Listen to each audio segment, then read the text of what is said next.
So glad you took 40 minutes to try to split hairs between not being fully Protestant and not being fully Catholic. Great job. You're welcome. Let me weave through this as best as I can. Well, because... And to land that marriage is pretty cool. Yeah.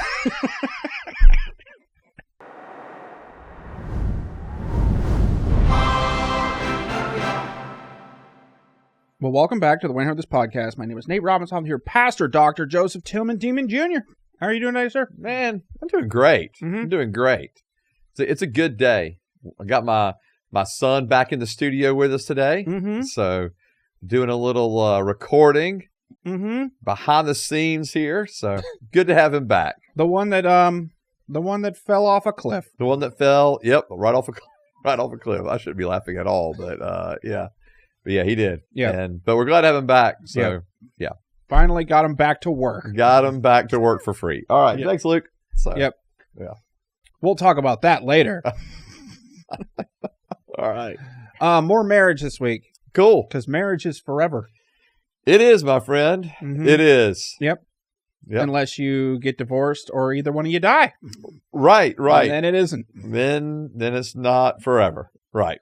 But it's forever. It should be forever on earth. Yes. Until one of you got to go. Yeah. Yeah. I mean, one of you got to go. Yeah. So, yeah, my wife and I were like, we want to call it like where we both die simultaneously. Like that's that's the way to go. Cool. Yeah. Like The Notebook. Yeah, like The Notebook. I guess I don't know if have I seen The Notebook. I don't. It's think the one with Ryan Gosling. I guess not. No, it's not. Which one is the one like the age backwards or something? I don't know why that one popped in my head. Benjamin Button. Yeah. What? Yeah. You went from Notebook to Benjamin Button? I don't know, man. That's where my head. Age backwards. I don't know. That's where my head went. I don't know. So okay. Yeah. Hook. Is that what you talking? Or we're gonna start naming some Robin Williams movies. Dead Poet Society. Yeah. Yeah. That'd be great. Okay. All right. One more marriage. Read the ad again. Here we go. Before we get started today with our questions, we want to shout out our sponsor, the Discipleship Group. The Discipleship Group is a systematic training for Christians who want to go deeper and grow stronger in their relationship with God. In these courses, Dr. Jay Zen brings you over 4 decades of study, pastoring, and teaching to equip the saints to make disciples. The Discipleship Group is a series of 6 books, each book consisting of 26 weeks. Therefore, it's 3 years of study.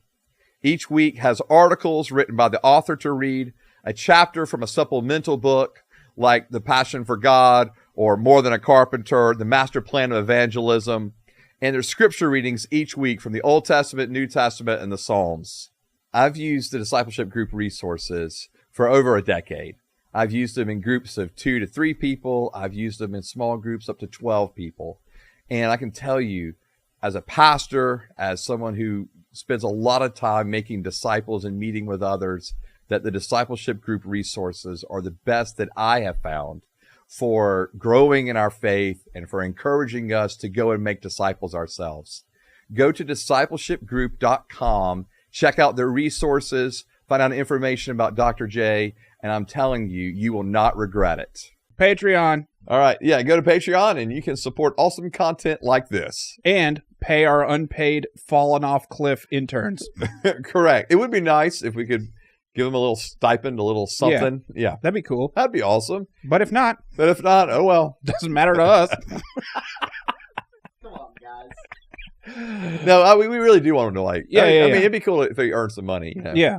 So we'd be So support. Yeah, we're going to start raising support for falling our off intern. a cliff is expensive. Boy, I know. I just got one of the bigger medical bills in the mail a couple days ago. Yeah, so pretty exciting about that. So yeah, Did something happen to your foot too? Like what is happening? Why? Yeah. Well, at least they do payment plans. Anyway, right. website. Yeah, go to the website. You can find out stuff about us. We should put our intern on the website. So people can find out about the intern too. You didn't want anyone to know about the intern because the intern was only 17. No, but he's getting really close to 18 now. Okay. So all right. yeah. All right. Well, we'll have a when he can When he's 18 and get back behind the wheel of a self-driving car and make it over here, we'll do a secret episode and release it without you. Oh God. Yeah. That would be a disaster. Yeah. Cool. I might walk. All right. We'll see. Nah. Yeah. Social media. Yeah. Yeah, go to social media. You can like and subscribe. You can comment, share, follow, all that good stuff.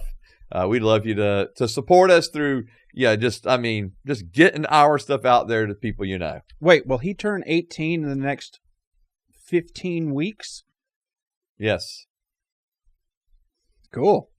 We can have him on the for the 200th episode recap extravaganza. Oh man. Yeah. Along with all the other interns. Right. That'd be amazing. Yeah. We'll have them all on here. Yeah. That'd be great. Cool. Yep. All right, here we go. More marriage. Okay. Serious time. Very serious. Okay. Because marriage is serious. Marriage is serious. Right. All right, Catholics view marriage as a sacrament. They do. So why is that different from regular us version Christian marriage? Okay, us version, you mean Protestant version. Yeah, because so the Catholics and the Orthodox view marriage as one of the sacraments, okay? So for Protestants... Oh, Orthodoxes do too? Uh-huh. Okay. Correct. So for Protestants, we hold to baptism and to communion as the two sacraments. Are Orthodoxes Protestants? No, they're not. But they're not Catholic either. Oh. Yeah, so they are the first group that split from the Catholic Church. Okay. Which wasn't really known as, Catholic was universal back then. That's what literally the word means. Okay. So you have your Greek Orthodox and that kind of stuff. And so Russian Orthodox and so they also hold to marriage as a sacrament. Okay. So we believe that Jesus instituted communion, when he said, do this in remembrance of me. I mean, okay. we're pretty familiar with that passage, or from those passages in the Gospels where Jesus is speaking about taking communion. Do this in remembrance of me at the Last Supper. Okay. Okay. And so he instituted that, and he instituted the idea of baptism. Okay, by telling the disciples, go and baptize in the name of the Father, the Son, and the Holy Spirit. Okay. Right? So you've got communion, you've got baptism, and those are deemed as sacraments. Like, in other words... To Protestants? To Protestants. Oh. And Catholics as well. Okay. Okay? And so Protestants hold to two sacraments. But they call it something different because they're cooler than we are. Well, Catholics are definitely cooler in their language. Yeah. Right? I mean, so you might hear... And they dress cooler. You might hear it referred to as the Eucharist. Right. Okay. And then so, baptism is like... Well, it's still baptism. Baptismo, or however they say it. Baptismo, but that's just more of the transliterated Greek version of it. Okay. And so... Sounds like a car. Baptismo? Yeah. Yeah. But it's my Nissan Baptismo. Yeah. So so we hold it. So I'm a Protestant. Protestants hold to two sacraments. Okay. And then your Catholics hold to 7. Okay. So there's 7 sacraments. And so baptism and communion or the Eucharist are 2 of those within the 7. All right. Okay. But then they also include things like marriage and confession. Okay. Oh. And so, so for the Catholic Church, they're viewing marriage as just as much of a place of sacrament. And sacrament, the idea of sacrament for Protestants and Catholics alike, it's where God's grace is found. Okay. It's one way to describe it. And so in other words, we're encountering the presence of the Lord here. All right. In marriage? And so for Catholics, yes, that would be in marriage. Like during my whole marriage or when I get married? Both. Okay. Yeah, the act of marriage, like the act of the wedding day. Okay. And throughout. That I'm being... What? What's the point of a sacrament? What am I supposed to... What am I supposed to be doing? Yeah. Yeah. Okay, now we're going to go down a whole... we can go down a whole nother rabbit trail on this one, okay? Because even different, so there's different views of sacraments even within the Protestant church, all right? Okay. So, for example, baptism will be seen as it's understood as a sacrament in denominations like the Baptist Church, but they will talk about it as a symbol, okay? Like, in other words, right. It's a symbol. It's not really, there's nothing going, and communion is the same way. It's a symbol, right? So Catholics believe that when I get married, I am actually marrying a church, just like Jesus married his church? No, not that you're marrying a church. Okay, but that Christ's presence is there in that union. Okay. And so, don't we believe that? The discussion of sacraments is just kind of crazy, to be honest with you. Okay, because it seems like we agree. I say we, Catholics and Protestants, agree to an extent, okay, on sacraments, on what they are, right? Like, so Catholics view them as like external signs and symbols, okay? But they say that, but then they believe also that there is a present grace within them, okay? And so, in other words, that we receive grace in the midst of that sacrament. So when I get married, I'm being forgiven? Not necessarily being forgiven, but that I'm receiving God's grace. In other words, I'm encountering God's grace in that moment. And the whole time. And the whole time. Yes. And so the same thing for like communion, right? If I'm taking communion, it's not just that I'm taking bread and juice or bread and wine. It's that I'm actually encountering God's grace. Like God's grace is being imparted into me. Okay. So if I get married, then why do I need to do any of the other stuff? What do you mean? If I'm encountering grace all the time, right, by whatever of being married, then why do I need to encounter more grace by doing communion and confession and stuff? Sure, because they're all ways in which we encounter God's grace. So I should want to, as a Catholic, encounter more grace as much as possible by doing all the sacraments all the time? Correct. Okay. Correct. And here's where I say it's interesting with the Protestants, because there's actually will be disagreements among the Protestants, okay? So like for some, again, baptism is just a moment in which it's symbolic, right? Yeah. It's okay. So what I was referring to earlier is that so Protestants will argue that the two sacraments or ordinances, sometimes they're called, that are given by Jesus to the church in the New Testament are baptism and communion. Okay. Or the Eucharist. And so those are the only two things. All right. Whereas the Catholics will argue, well, throughout Scripture, we see these things as instituted by God. Okay. And so these external acts of stuff. Correct. Towards God. Correct. And so, correct. So, in other words, the seven sacraments for the Catholic Church: baptism, confirmation, the Eucharist, reconciliation, anointing of the sick, matrimony, and then holy orders. Okay. And so, all right. What's interesting in the Catholic Church is because it really is moving the way they line up their sacraments, it's like moving one through stages of life, if you were. Okay. So think about it as like when you're an infant, you're baptized. Okay. All right. In the Catholic Church. So you have a moment in time in which you're encountering the grace of God from their understanding as an infant being baptized. Okay. I kind of like that. And then you have confirmation. I mean, like the whole progression thing. Yeah. And then you have confirmation, which is happening later on. Like 15? Usually it's a bit younger than that. And so like middle school type age. They have to beat the Jews to bar mitzvahs. Right. And so they have confirmation. And they go back and forth. The kid keeps getting younger. Yeah. No, come with us. No, with us. And so, and to be clear, adults can be baptized. Okay. But what I'm saying is it's set up to where you can progressively move through these sacraments. So it's just you and a bunch of babies on Sunday. We're doing baptism. Right. This guy's really late. But at least he got here, And so... Sorry, there was traffic. I'm now 40.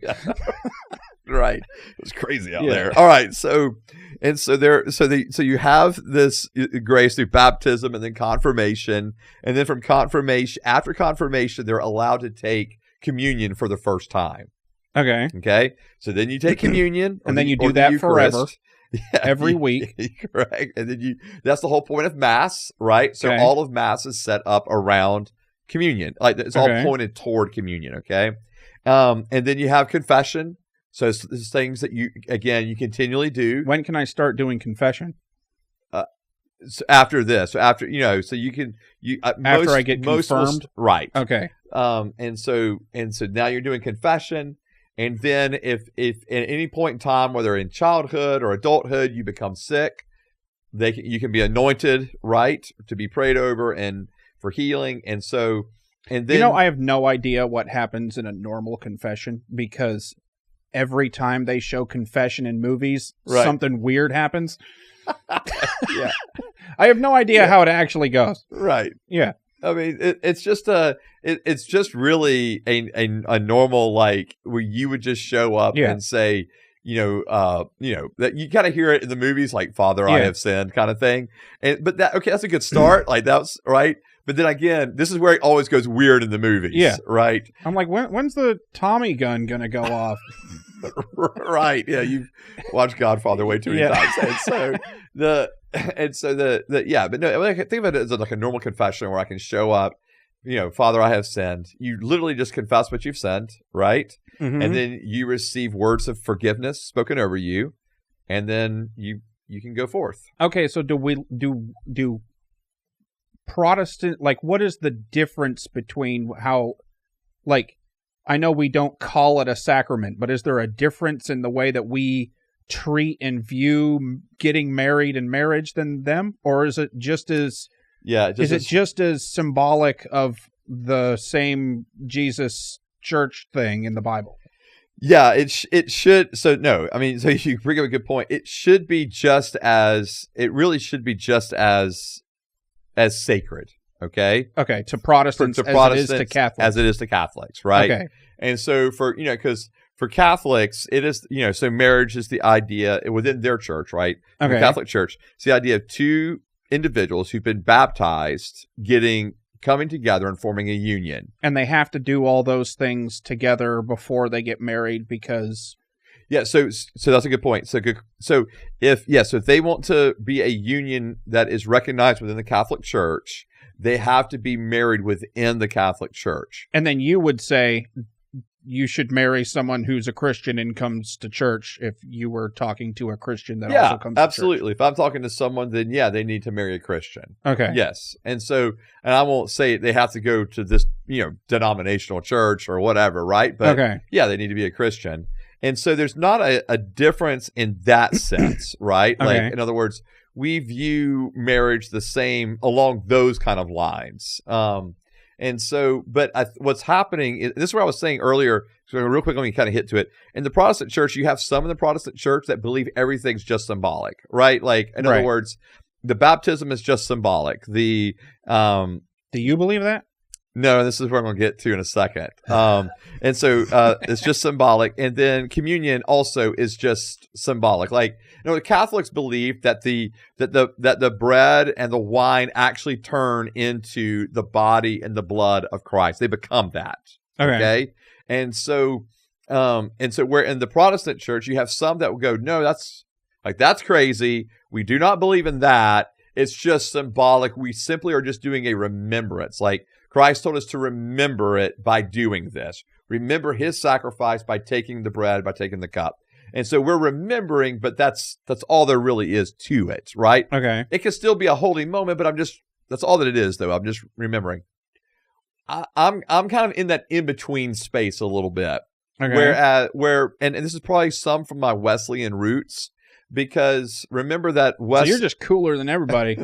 I don't know about that, but like in our Wesleyan roots, in the Anglican roots, right? We're only a couple steps removed from the Catholic Church. Okay. Because the Church of England was, the king was excommunicated from the Catholic Church. Okay. Because of stuff he was doing or wanting to do in marriage, and it was just, that was wild. Anyway, with all divorces and everything else, and so. Now you've got the Church of England, the Anglican Church. Oh, so that's why he broke away. Yeah. They excommunicated him. They said, you're done. Okay. And so then he formed the Church of England. Right. So, and then, as a you Wesleyan. can marry whoever you want. And it's fine. It's fine. Right. As a Wesleyan, we come out of the Anglican Church. So it's not that far removed from the Catholic Church. So what I'm getting to is, even though I only hold the two sacraments, I very much view communion as a moment where we actually, in this mysterious way, encounter the grace of God in that act. I don't believe that it becomes the actual body and blood of Christ, but I do believe we encounter his grace in some unique way in that moment. Okay. And baptism the same way. Like, I'm actually performing a baptism tomorrow. Okay. And so, because wouldn't it be more than symbolic if God told us to do this thing? See, yes. Right? I would think so. And that's why, especially in like the Wesleyan circles, we refer to these types of things of like, or Jesus told us. Or as means of grace. Okay. Like ways in which we encounter the grace of God. And so I believe communion is that way. I believe baptism is that way. I believe when we are baptized, and again, for me, I don't baptize infants. We do dedications of infants. But I don't baptize infants. What is that? What, a dedication? Yeah. It's just so we're just dedicating that child unto the Lord. And then the family and the church both take a responsibility to say, we're going to raise this child or help raise this child in the ways of the Lord and to know the Lord. So it's just a big old hope fest. Yeah, absolutely. God, we're going to try our best, but only you know, Lord. Yeah. And so, but it really is like, that's what we do with dedication. Because for me, baptism. I don't know about these parents, though. Yikes. And so, but with baptism, I view that as something that happens as like should maybe be a first act after we come to know Christ. Okay.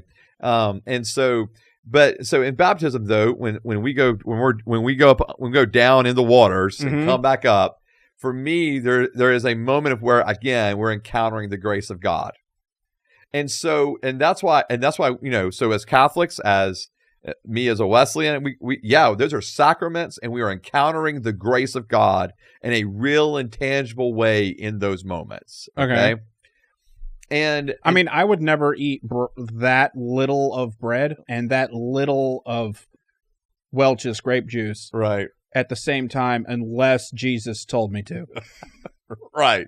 It had to be very specific. Yeah. Yeah. I get you. Yeah. I get you. I would never think to choose that as a 50th of a meal that I would have. Right. A snack early in the day. morning.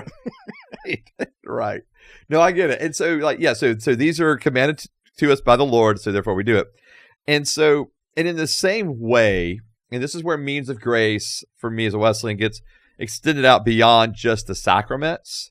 Okay. Because, in other words, I do believe we have means of grace where we encounter the grace of God in things that the Catholics would refer to as sacraments. Okay? Okay. And so, in other words, they're going to refer to confession as a sacrament, right? Well, I won't refer to it as a sacrament, but I think it's where a means of grace where we encounter the Lord. Absolutely. Isn't that the whole point of it, is to get some grace? Yeah. And then, anointing of sick, same thing, right? Like, James 5, call the elders together if any of you are sick and let them pray that you might be made well, right? Like, I believe something happens, that there's a tangible moment of grace in that moment. So, and even in that James passage, there's the connection with the confession of sin. So, my point just being is that I really believe that there's... Is that why they're big on hospitals, the Catholics?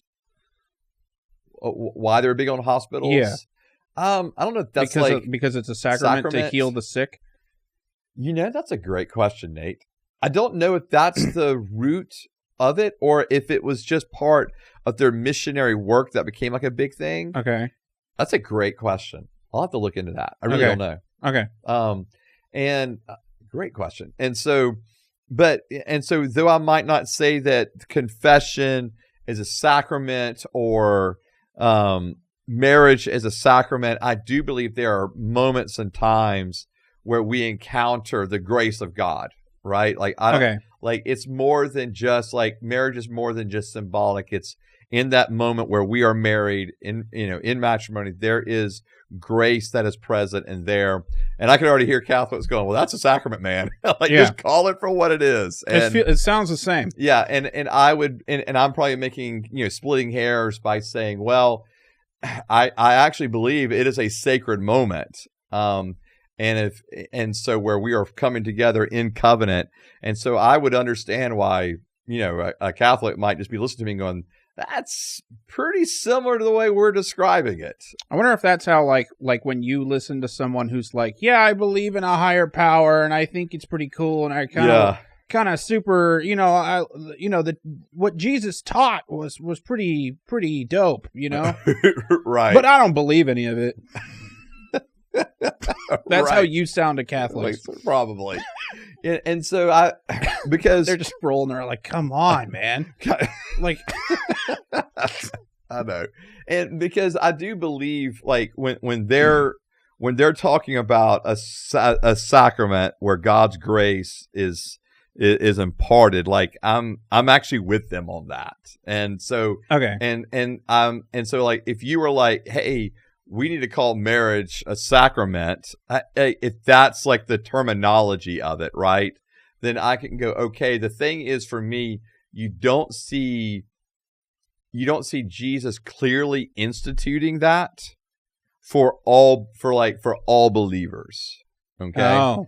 And so are there other sacraments that you can't do unless you do that sacrament? Unless you do like you can't go to confession or do baptism unless you get confirmed sacrament. Well, yeah, correct. So, you can do baptism. Baptism is kind of first, right? Oh, so right, you right, go right. through confirmation. I mean, but you're right. But you couldn't do communion or the Eucharist unless you go through confirmation first. So are there sacraments that non-married people are not allowed to do in the Catholic Church? No. Okay. No. So this would be like it's a sacrament, but obviously not every individual is going to get married. Well, right, because then priests couldn't do anything. Correct. And that's the whole thing. Like, so then that's actually another one, right?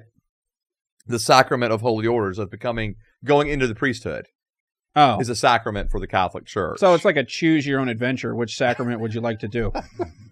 Yeah, because you can't do matrimony and holy orders, right? You got to choose one or the other, buddy. Yeah. And so, but I think that, and I think that maybe one, and same thing, I can remember like being ordained in the church, and I'll say this, even like when I got my doctorate at Asbury last year, they did a commissioning of us at the very end. That was like a very liturgical thing that we did. And I'm not gonna lie, like, that was one of the most powerful moments I have had as a pastor, like where I felt like hand of God on me, commissioning, sending me forth. Like it was. Wait, when? It was pretty powerful. Last year when I was up finishing up my doctorate at Asbury, like when I was graduating. Okay. And at when we received our diplomas and everything, it was like a worship service and as well. Oh. And at the end, they did this commissioning of us. Oh, when you got super duper Christianized or whatever. Right. Yeah. And well, I got a degree. Yeah. And so, and so I try not to make too big of a deal of it, but I will say for that moment was a really big deal for me. Okay. It was like one of those like commissioning moments where it was like, oh my goodness, hand of God on me. So better than getting married. Going forth. I don't know if it was better than getting married. It's pretty good though. Okay. Yeah. And it's a good answer. Yeah. And but it was just love you, sweetie. Yeah. And all right. So I think that my whole point in all this is there are these places, these moments where we receive grace. I don't know if I necessarily have to call that like a sacrament, right? Yeah. Where I receive grace, because I think there's other ways in which we receive where we receive grace that has nothing to do with even what Catholics or Protestants would refer to as sacraments. Okay. And so I would, I would be more inclined to be like, yeah, I can get on board with marriage being a sacrament. Like, I'm just talking out loud. Mhm. Like, I can get more on board with that because It's even good that you're doing that. yeah, because even this is a podcast. And if you were just thinking it, it'd be pretty boring.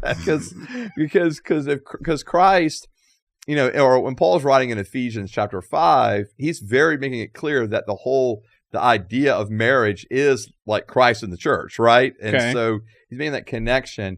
But I also see where individuals are coming from going, well, yeah, but Christ himself didn't establish that order or didn't establish that sacrament.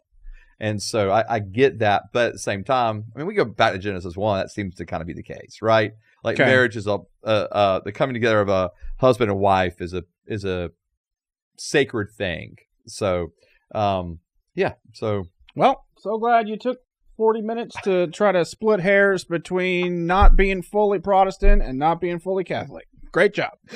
you're welcome. Let me weave I'm- through I'm- this as best as I can. can't. Well, because And to land that marriage is pretty cool. Yeah. Great job. Well, I want to say this though. I do get frustrated with some of my Protestant brothers and sisters that I think undervalue the sacraments and that actually Okay. undervalue the sacred moment that a marriage is. It does make me wonder, well, is that one of the reasons why divorce is still so prevalent even in the church? Because we don't 'Cause take it as seriously. Right, because we don't we don't view it as this sacred moment. And I've got lots of brothers and sisters in Christ. Well, once you don't view it as a sacrament, you can view it as however you want. Yeah, but I got lots of brothers and sisters in Christ who've been divorced and have remarried and this kind of thing. So I'm not like, there's no shame, and I'm not trying to shame anybody. All I'm saying is that it should be a holy moment and should continue to be a holy moment, right? Okay. Marriage. And so, and when it is before the Lord, two baptized people before the Lord coming together, it should be a holy thing and continue to be a holy thing. And I'll just And the only reason that you don't think it's a sacrament is because God didn't tell us we need to do it. Yeah, there's not like this. Yes. Okay. Right. Like, because you don't have to do it, right? Because God said, do this right. when it comes to communion. Right. Like, we're all supposed to take communion. And we're all supposed to be baptized. Okay. Right. But we're not like Paul wasn't married, right? Some of the disciples weren't. Jesus himself wasn't married. And so, right. You know, and so that's to me where it gets a little bit of. And you could die at 18 and just Sure. not have a chance to get married. Sure. And so that's the one. Yes. So that's one of the reasons for me. I understand why Protestants say it's not a sacrament, but I also understand my Catholic brothers and sisters who are like, oh, but that's where grace is. Like, it's a sacred moment where grace is present and there. And I can say I get on board with that. Okay. Yeah. Why didn't Jesus get married? Speaking of Jesus not getting married, all right. So why didn't Jesus get married? Yeah. Because he has a bride, Okay. and it was not any individual And it's you person and me. on the earth. Right. You, me, and Jesus. You and me and Jesus were the bride, but it's the collective church, right? Okay. That's and I think we read these passages, and I can't remember if it was the last episode or the episode before that. You know, so in Ephesians chapter 5 and in Revelation chapter 19, Right. you know, where in Revelation 19, it's, you know, the church is referred to as the bride of Christ. Okay. Yes. And same thing in Ephesians chapter 5. And so that's why Christ did not physically get married on earth, but because he has a bride, a wife. His church didn't exist yet Okay. till after he was gone, right? Okay. Sure. So how could he get married? Why didn't he get married to anything at all while he was here, Right. Well, or to anyone, or yeah. And for me, it really is because to of his this. sister? Like, no, I don't. Don't get me going down the whole Abram Sarah thing again. Okay. All right. And so that listen to previous episodes. You know what we're talking about. All right. But Christ didn't have to get married again because he already had a bride. He already had a wife that was set aside. So he was waiting for his wife to grow up. Yeah. In so many ways. And so in the sense of I know, oh Lord. He was Sorry. No. So he's waiting for the church to he knows he knows who is going to come to follow him and who's not, right? Okay. And at a certain point in time, that number will be fulfilled, and that is his bride. Okay. Okay. And so he's still getting married to more bride currently. Yeah, think about it as like there is like right now, like, you know, he loves us like Christ loves his bride, but like there's in Revelation 19 it speaks of the marriage feast of the Lamb has come. Oh yeah. Like there's a moment that's coming where we will be Christ's bride. So he's just not married yet. Yes, correct. Oh. So he is preparing a bride who will be blameless and spotless. Okay.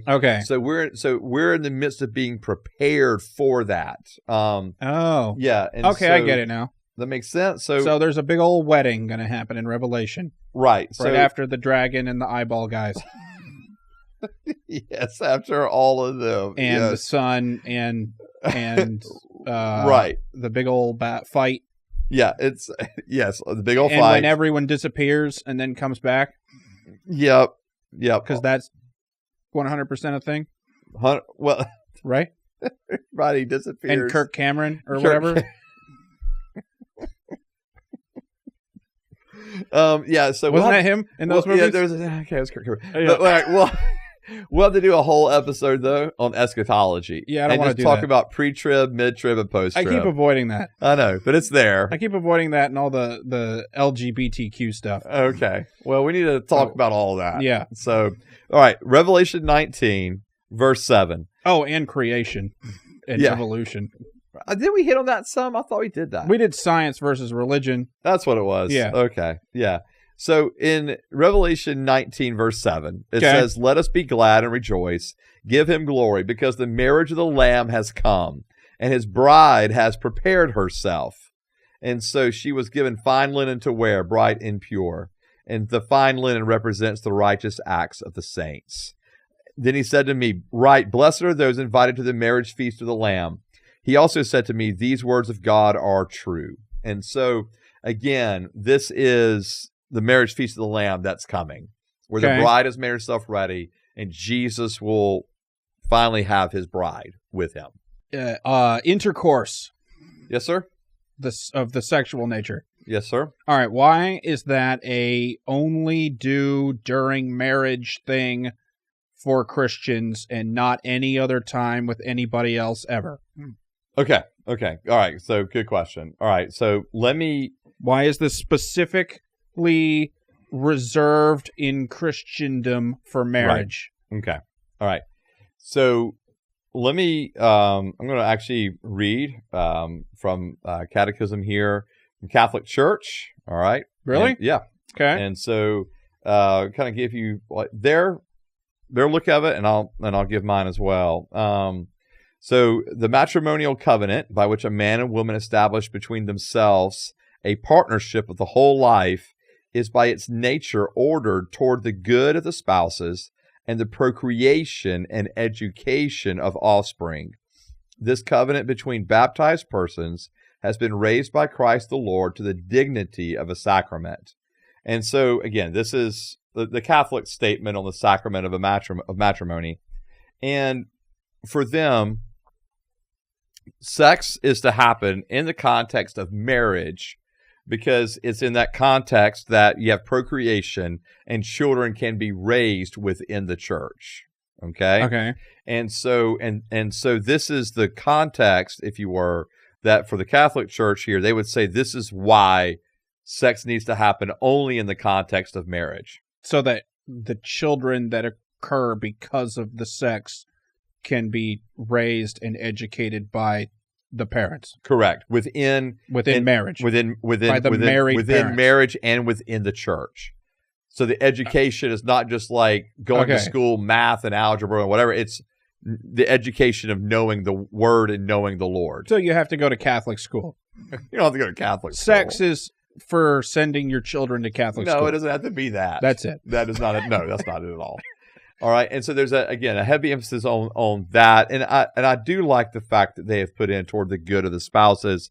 For a long time in the Catholic Church, it was stated very clearly that that marriage and therefore sex was, or not marriage as a whole, but there was marriage and then sex was for procreation, and there was just a heavy emphasis on the procreation part. Okay, and so in the Protestant world, we would say that sex is for procreation, like that's part of it, but it's also for pleasure. It's for both. Okay, and so that sex is not seen as dirty or unholy in the context of marriage, but rather it is holy and it is pleasurable. Okay. And so you can be, so procreation and pleasure, both. All right. And so for me, as a pastor, and why don't the Catholics want any of us to have fun? Well, again, they've put this statement in about the good of the spouses, and that's good, right? I mean, but I do think that Catholics, kind of historically, did not for the raising and education of children, right? And because it's awesome, right? They didn't have that part in there, and so where I mean, obviously, I would come from a point of going, no, it's pleasurable, it's great, but it's meant to stay in the context of marriage. So your question, off the your original question, was just, but why does it have to be? Why does sex have to be in the context of marriage? Right. Correct. And so for me, Pastor Joseph. And for me, it is because God, when He puts these restrictions, and often we think of them as restrictions that are, you mentioned the Catholic Church about, well, why don't they just want us to have fun?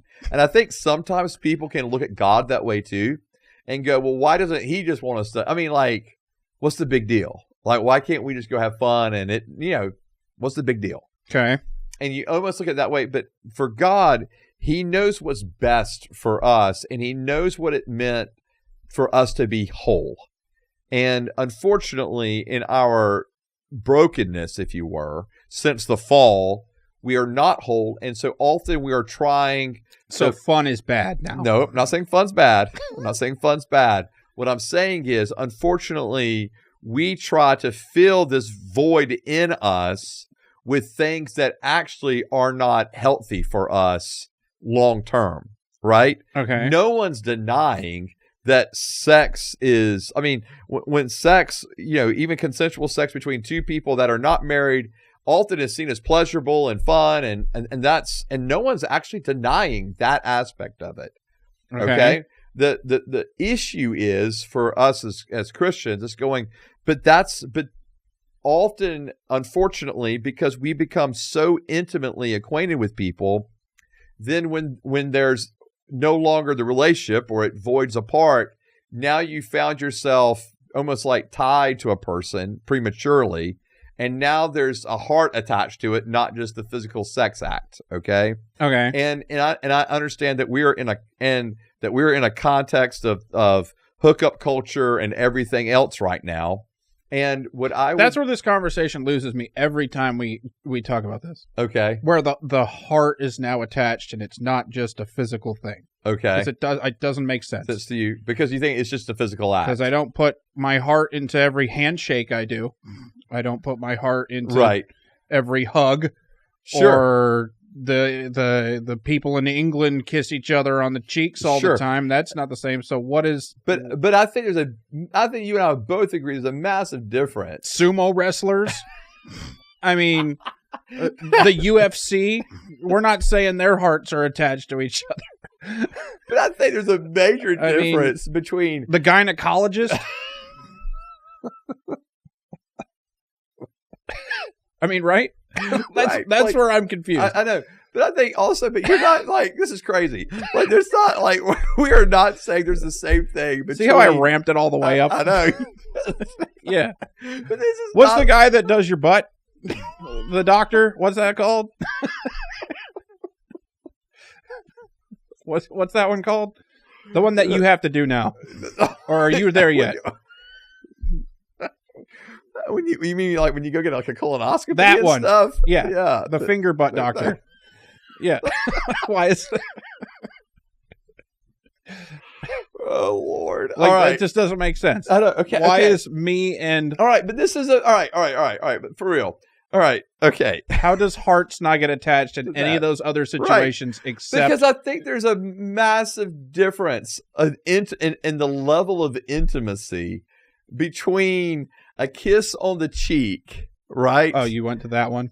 Or your finger butt doctor, right? Like that's like none of us are like walking in going, "Oh man, yeah, can't wait for him to jab that finger up my rear." Like I'm like, no, like we're not doing that. Yeah, but so like when you're talking about, okay, so if there was a non-consensual sexual act that was performed, right? Do you think that heart connection happens? No. Oh. No. All right. Not if there's a non-consensual. No, not at all. Well, what's the difference? What's the difference? Oh, we talk about what's it? And this is all right. So, and this is what I'm saying. Like when there's when you get what I'm asking, right? I think I do. Okay. It just seems to be such different things. Okay. So if I get on line, sure, and search for some dude to put his finger in my butt, right? Versus go to the doctor where the doctor puts his finger in my butt, right? Does one create a heart connection and the other one doesn't, or does the heart connection only happen with what you're searching? Penis, vagina? Yeah, because I think I think what we're saying here is that if you're searching out, and this again, we're searching out intimacy. You may not label it as that.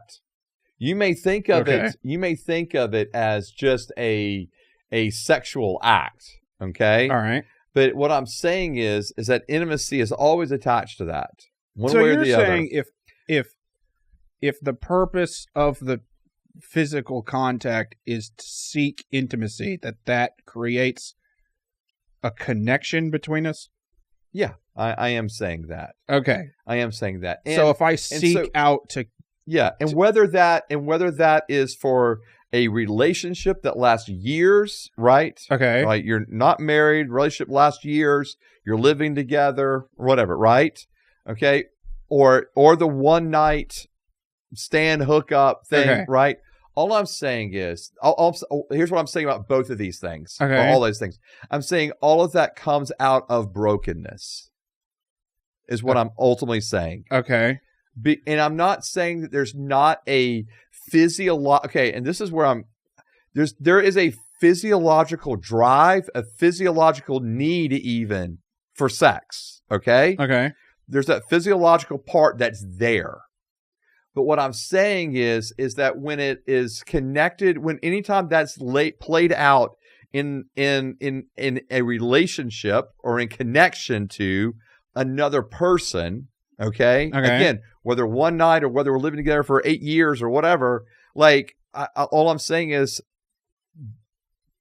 in that moment, you're going to have there's going to be an intimacy that is played out in brokenness and not wholeness. So because physical, I'm searching for intimacy in these other situations. Correct. That's where I'm getting to, and it's different than the doctor.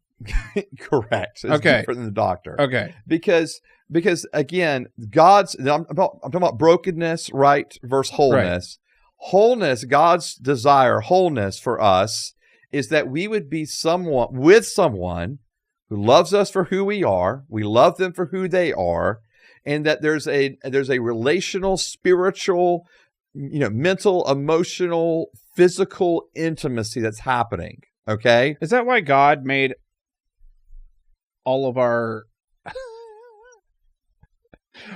stuff for gross stuff and also fun stuff? I think so that when I went to the doctor, I'd be like, no, it's for the gross stuff. For the gross stuff, right? Right. Yeah. Yeah. It's just the same thing. Yeah. Something. Right. So, yeah.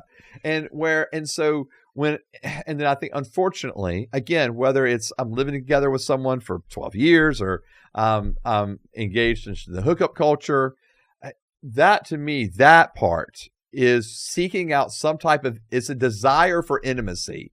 Okay. But it's seeking it out in a broken way. in a way that's I not understand. whole.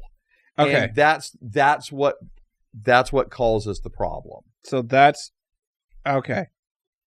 Because no one's going to deny that we all want intimacy, 100%. right? That's what we're after. Or- yeah. Okay. We don't want to be alone, right? Right. We want to be known. Okay, this we makes want, sense. We want to be loved. So we it's not want really to be about accepted. like the actual physical part. It's the fact that I want intimacy. Correct. Okay. Correct. And so when All right. and so even when I'm Because if out, I didn't want intimacy, I wouldn't care about doing any of those things. no, All right. you'd be happy just to sit at home and watch TV or whatever, right? Maybe I don't care about intimacy. Yeah.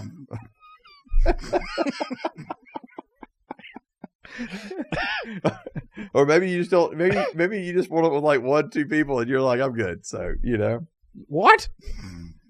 Well, I mean, like we have different levels of intimacy, right? With 2 people? Well, okay. What are you talking about? All right. Obviously, we have intimacy with What did our you just say? spouse. We have intimacy with a spouse. But what I'm saying is, we also have intimate relationships that don't have to be sexual in nature. Abraham had intimacy with 2 people. His wife and his sister. And they were the same person. Crazy. Anyways. Okay, I understand. So Yeah. that's why. So it's God said that the best way for us to do intimacy and the fullest form of the intimacy is in marriage Yes. Yes. betwixt man and woman. Correct. Where there's not a wondering, like, and I think this is the idea of the wholeness part. Like this, people may look at this as like the ideal, but like in marriage, I'm not like with my wife. Like I'm not wondering, oh no, is this relationship going to end at some point? Or You're not? or is she going to leave me, or am I? Like that's not there at all. Oh, you meant okay. like in other words, like, or I was talking about you're not worried about death yet. Oh, okay. Okay. Well, never mind. Yeah. And so, but the idea of just of no, like I'm fully known by her, and I say fully known. I'm as known as I know how to be by her and toward her, and so I Except think for that new mole you got to show her. Yeah, boy. Yikes. And so Got a new side of me, honey. It's this big. It's this big. Yeah. And so I think that that's a part of it. Like to me, that's the joy of it, right? That's how great is that? How safe is that, right? Like that I'm not like there's no fear in it. There's no wondering if I'm going to be rejected by her or not accepted by her. Like that's not there. Okay. And that's huge, right? And I'm not saying that we have this fully mature, developed relationship that's just like perfect, or that it was perfect from point one. Like I think we're a lot farther along now, about to hit 22 years than we were in the year 1 and 2. That's those people that say like, I really enjoyed dating. Like, no one does. What's wrong with you? Right. I hate those people. No, you didn't. No, you don't. Because, you might enjoy it for a moment, but then other things get put into play. But then it's over and it's worse for the most of it. Right. You're like, why did I spend all that time or money or resources or energy or whatever on that person? And so, like, I think that's I know a whole family of people I'm never going to see again. Right. And so I think that's so I think when people say, they probably use the word heart, and I did it earlier on, that's probably the best word to use. It's the idea of intimacy. Okay. That's the crux of it. That makes sense. Yeah. Okay. Yeah. Because I wouldn't do the physical thing unless I wanted the intimacy. Mm-hmm. And there's no intimacy when you're getting a colonoscopy. There is not. You want that guy to explode, but not in the good in the like the TNT kind of way.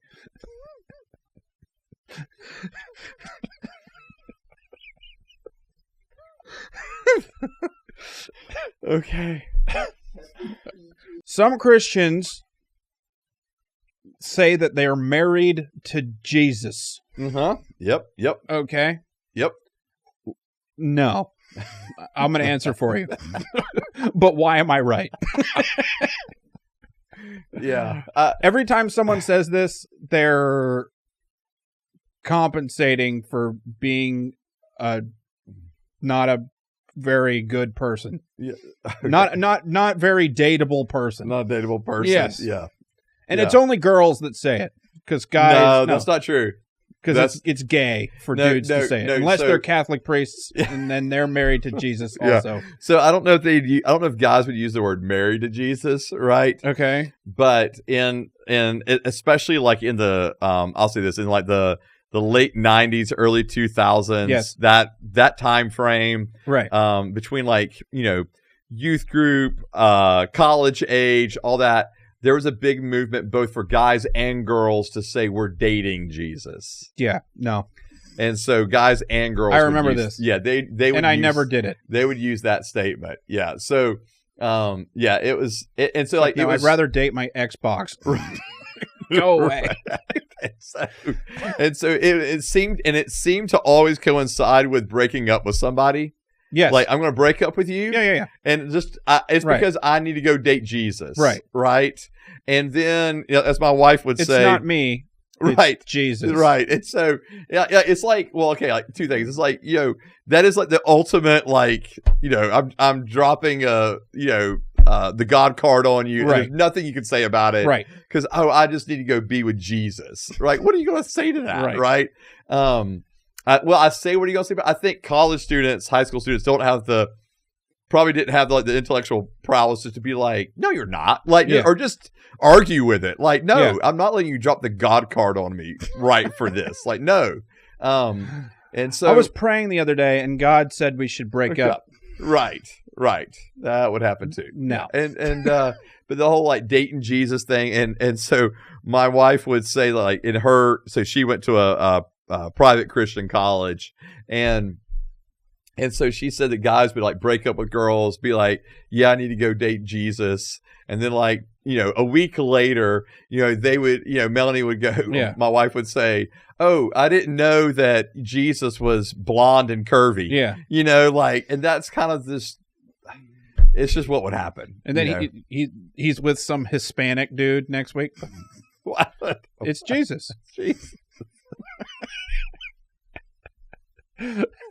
It's so wrong. I told you.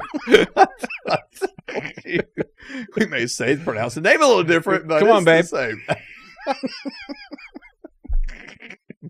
It's crazy. All right, Jesus now. Jesus, and so no, we shouldn't use those kind of phrases of like I'm dating Jesus or I'm married to Jesus. Yeah, no. I think it's fine. What about like the 36-year-old women who just couldn't make dating work the whole time, and then just be like, all right, I give up, I'm married to Jesus now?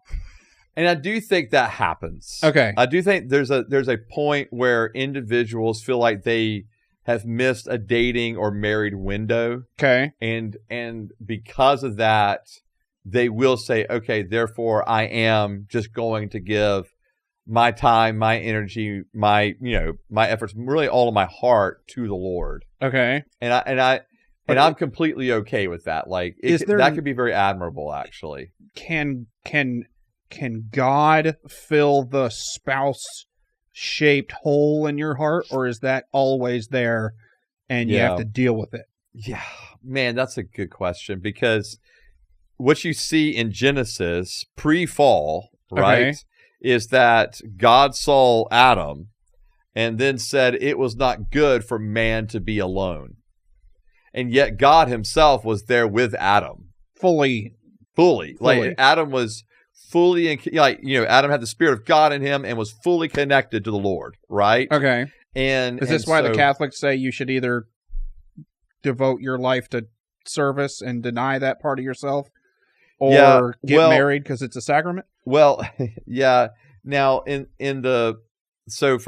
the priesthood, it's maybe a little bit different than that. So in 1 Corinthians chapter 7, okay. Let me pull that up real quick. And no other denomination of Christian doesn't let their pastors or priests get married, right? Correct. All the other ones do? As far as I know of, they all even Anglican. Anglican. Mm-hmm. Okay. Yeah, even Anglican priests can get married. Or what's the other one? Orthodox. Orthodox priests can get married. Okay. Mm-hmm. So in 1 Corinthians 7, verse 32, it says, Paul's writing, he says, I want you to be without concerns. The unmarried man is concerned about the things of the Lord, how he may please the Lord. But the married man is concerned about the things of the world, how he may please his wife, and his interests are divided. And I think that's really the bigger thing for the Catholic priest. Oh, is that they want the priest to be completely consumed, if you were, concerned, using Paul's language here, about the things of the Lord. This was a later question. And not having his heart divided. So, oh, sorry. No, but you're fine. Yeah, okay. So, okay. Well, that makes sense. Yeah. But does that work, though? Yeah, that's what you were asking. It would, to me, like Paul obviously felt called to not have a wife. Okay? So Paul was not married. Okay. All right? So Paul obviously felt called to not have a wife. What's interesting is that even the popes can't trace this back to Peter because Peter was married. Right? Oh, he was? Yeah. So Peter had a wife. To Okay? Jesus? What's that? No. And so Peter was married. Okay. And so one of the things that I do believe God has put in us is a wiring in us to actually, like, you know, when God looked at Adam in Genesis chapter 2 and said it's not good for a man to be alone, he was saying that that man needed a companion. He needed someone to be with him that was like him. Okay. Not that was, God was so other than different than Adam. All right. One. And then two, the animals and all that kind of stuff that God gave him. Well, he also gave Adam dominion over all of those animals. So the way that some people have talked about this is that God was above him as his creator and his maker. Animals are below him as those that he is considered to have dominion over. And that creates a toxic power dynamic. Right. And then Eve would be shoulder to shoulder with him. Okay. And have a true companion. And that's kind of going back to that intimacy part where you could be intimate with someone in regards to all of the wholeness of who you are, physically and sexually, yes, but then also just mentally, emotionally, spiritually, being, in relationship, being able to relate to someone. Okay. And so I do think that most people probably have that put within them. And there's individuals I know that are not married, that are in their 40s and 50s, have never married, and really wish they had been married or were married. And so I don't know if that fully goes away. I don't know. It seems like that's an imprint within us to want to be connected with somebody else and actually even need to be connected to somebody else. When I was in college, there was this a movie Tom Cruise was in, and the famous scene is he walks in the door and he says, "You complete me." Oh yeah, Jerry Maguire. Jerry Maguire, yeah. And so Jerry Maguire, you complete me, and so all of these churches and all the Christians said wrong. Right. Yeah, they would say no, God completes me. Right. And man, this clip, that one little clip was played all the time, like in youth groups. You're right. At campus ministries. Yeah. And they were like, see, this is wrong. I forgot about that. God completes you, not some person. Yeah. Right. And I actually think they were wrong in that. And I do think that there's a sense of, now, if we don't know God or not in relationship with God at all, obviously we're not going to be complete in any form or way. Okay. However, I do think that we were made to be in relationship both with God and another in very intimate ways. Okay. And so I'm not saying that Jerry Maguire clip where he's like, "You complete me," it was just like him and her and that was it. Like, no, okay, we still need God, within us, Because that's how we even come alive, right? I mean, that's how our spirit man comes alive, and we become awakened, and we begin to really be who God created us to be. But he said a swear earlier in the movie, so that means he wasn't a Christian. right. So she couldn't complete him because only God could complete the rest of them. And so I did. Yeah. And so, Joseph. Right. I know I'm an idiot. All right. So yes, God. It's like Ecclesiastes says that eternity has been. Chapter 3 says that eternity has been set in our hearts. Okay. And so there is this eternal longing within us that only God can complete and only God can fulfill within us. But there's also a longing for intimacy with a companion that's shoulder to shoulder, if you were, right? And that I think most of us long for and need. And though I do know individuals that have felt called into priesthood and those kind of things that do believe they've been called to singleness, and that's fine. I think one of the problems that the Catholic Church has ran into is forcing people into singleness when singleness, because they want to go into the priesthood, forcing people to go into to be single as well. But when they say they're not forcing them, since you it's volunteer, and they would say because you're called to. The problem is if you want to serve in the priesthood, you have to be single. Yeah, and so that's kind of like. But can't you leave the priesthood? Option. Well, sure. Okay, sure. So yeah, but I think that. But for those that really feel called into a priesthood, into pastoring, yeah, you're only giving them one option. Well, you got a lot of Protestant options. Yeah. A lot of weaving with the Protestants. Right. And so come be an Anglican, right? Yeah. I mean, we're pretty close. Yeah. And so, I think that and that's what I think, but if there's a wiring within them to want to be in a relationship with someone, yeah, and then you tell them, but you can if you want to serve the Lord, like, I just think that's really tough for somebody. Okay. For anybody to go through. So when people say they're married to Jesus, they're not. Not in the probably the complete sense that maybe they if they're using that as the sense of I'm just going to be in a relationship with Jesus because that's just what I'm called to, that's what I'm doing, that's really what they feel, then okay. If they're using it as, and I think if you've gone through, you're in your 40s, 50s, 60s, and you feel like I'm never going to get married, and you've kind of resigned yourself, it's just me and the Lord, like, okay, I get that as well, and I understand that. Okay. That idea of connection. Just don't use this weird phrase I don't know if I'd use the language. Okay. The language is probably a little bit off. All right. Yeah. Cool. Well, this has been the WhenIHeardThis podcast. You can follow the podcast on Facebook and Instagram at WhenIHeardThis podcast, and X and locals at WhenIHeardThis. Ring the notification bell. Tell everyone you know about the show, and go to the website where there's t-shirts. You can follow me on Facebook and Instagram at Nate Robinson. You can follow Joseph on Instagram at Rev Joe T. This has been the WhenIHeardThis podcast, and see you guys next time. Bye.